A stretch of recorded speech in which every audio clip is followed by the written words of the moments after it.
Sir ಆಮೇಲೆ ರಾಜ್ಯದಲ್ಲಿ sir ಗ್ಯಾಸ್ದು ಸಿಕ್ಕಾಪಟ್ಟೆ ಸಮಸ್ಯೆ ಉಂಟಾಗ್ತಿದೆ.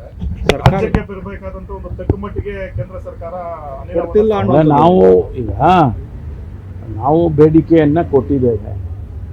ರಾಜ್ಯ ಸರ್ಕಾರ ಅಥವಾ ಒಂದು ರಾಜ್ಯಕ್ಕೆ ಕೊಡಬೇಕಾದಂಥ ಅಲಾಟ್ಮೆಂಟನ್ನು ಕೊಡಬೇಕಲ್ಲ.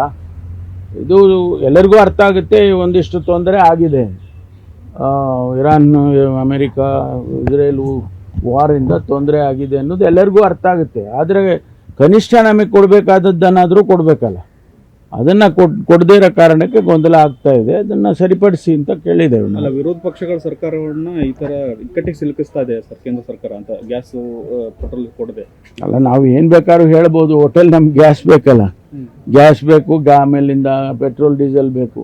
ಅದನ್ನು ಸರಿಯಾಗಿ ಎಲ್ಲ ರಾಜ್ಯಗಳಿಗೂ ಕೊಟ್ಟಾಗಿ ನಮಗೂ ಕೂಡ ಸಮರ್ಪಕವಾಗಿ ಕೊಟ್ಟರೆ ಸರಿ ಆಗ್ತದೆ. ಕೆಲವರು ಬಂಡವಾಳ ಮಾಡ್ಕೊಂಡಿದ್ದಾರೆ ಸರ್, 1 to ಡಬಲ್ ವಸೂಲಿ ಮಾಡೋದು ಎಲ್ಲ.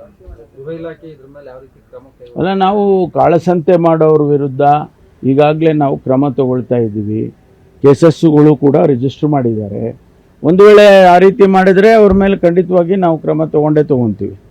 Thank you. ಸರ್ ಆಮೇಲೆ ರಾಜ್ಯದಲ್ಲಿ ಸರ್ ಗ್ಯಾಸ್ದು ಸಿಕ್ಕಾಪಟ್ಟೆ ಸಮಸ್ಯೆ ಉಂಟಾಗ್ತಿದೆ. ರಾಜ್ಯಕ್ಕೆ ಬರಬೇಕಾದಂತ ಒಂದು ತಕ್ಕಮಟ್ಟಿಗೆ ಕೇಂದ್ರ ಸರ್ಕಾರ ನಾವು ಬೇಡಿಕೆಯನ್ನು ಕೊಟ್ಟಿದ್ದೇವೆ. ರಾಜ್ಯ ಸರ್ಕಾರ ಅಥವಾ ಒಂದು ರಾಜ್ಯಕ್ಕೆ ಕೊಡಬೇಕಾದಂಥ ಅಲಾಟ್ಮೆಂಟನ್ನು ಕೊಡಬೇಕಲ್ಲ. ಇದು ಎಲ್ಲರಿಗೂ ಅರ್ಥ ಆಗುತ್ತೆ. ಒಂದಿಷ್ಟು ತೊಂದರೆ ಆಗಿದೆ.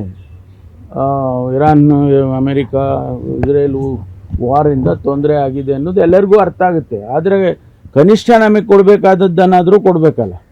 ಅದನ್ನು ಕೊಡದೇ ಇರೋ ಕಾರಣಕ್ಕೆ ಗೊಂದಲ ಆಗ್ತಾ ಇದೆ. ಅದನ್ನು ಸರಿಪಡಿಸಿ ಅಂತ ಕೇಳಿದ್ದೇವೆ. ಅಲ್ಲ, ವಿರೋಧ ಪಕ್ಷಗಳ ಸರ್ಕಾರವನ್ನು ಈ ಥರ ಇಕ್ಕಟ್ಟಿಗೆ ಸಿಲುಕಿಸ್ತಾ ಇದೆ ಸರ್ ಕೇಂದ್ರ ಸರ್ಕಾರ ಅಂತ. ಗ್ಯಾಸು ಪೆಟ್ರೋಲ್ ಕೊಡದೆ ಅಲ್ಲ, ನಾವು ಏನು ಬೇಕಾದ್ರೂ ಹೇಳ್ಬೋದು. ಹೋಟೆಲ್ ನಮ್ಗೆ ಗ್ಯಾಸ್ ಬೇಕಲ್ಲ, ಗ್ಯಾಸ್ ಬೇಕು, ಆಮೇಲಿಂದ ಪೆಟ್ರೋಲ್ ಡೀಸೆಲ್ ಬೇಕು.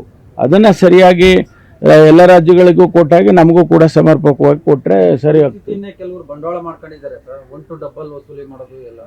ಗೃಹ ಇಲಾಖೆ ಇದ್ರ ಮೇಲೆ ಯಾವ ರೀತಿ ಕ್ರಮ ಕೈಗೊಳ್ಳುತ್ತೆ? ಅಲ್ಲ, ನಾವು ಕಾಳಸಂತೆ ಮಾಡೋರ ವಿರುದ್ಧ ಈಗಾಗಲೇ ನಾವು ಕ್ರಮ ತಗೊಳ್ತಾ ಇದ್ದೀವಿ. ಕೇಸಸ್ಸುಗಳು ಕೂಡ ರಿಜಿಸ್ಟರ್ ಮಾಡಿದ್ದಾರೆ. ಒಂದು ವೇಳೆ ಆ ರೀತಿ ಮಾಡಿದರೆ ಅವ್ರ ಮೇಲೆ ಖಂಡಿತವಾಗಿ ನಾವು ಕ್ರಮ ತಗೊಂತೀವಿ. Thank you.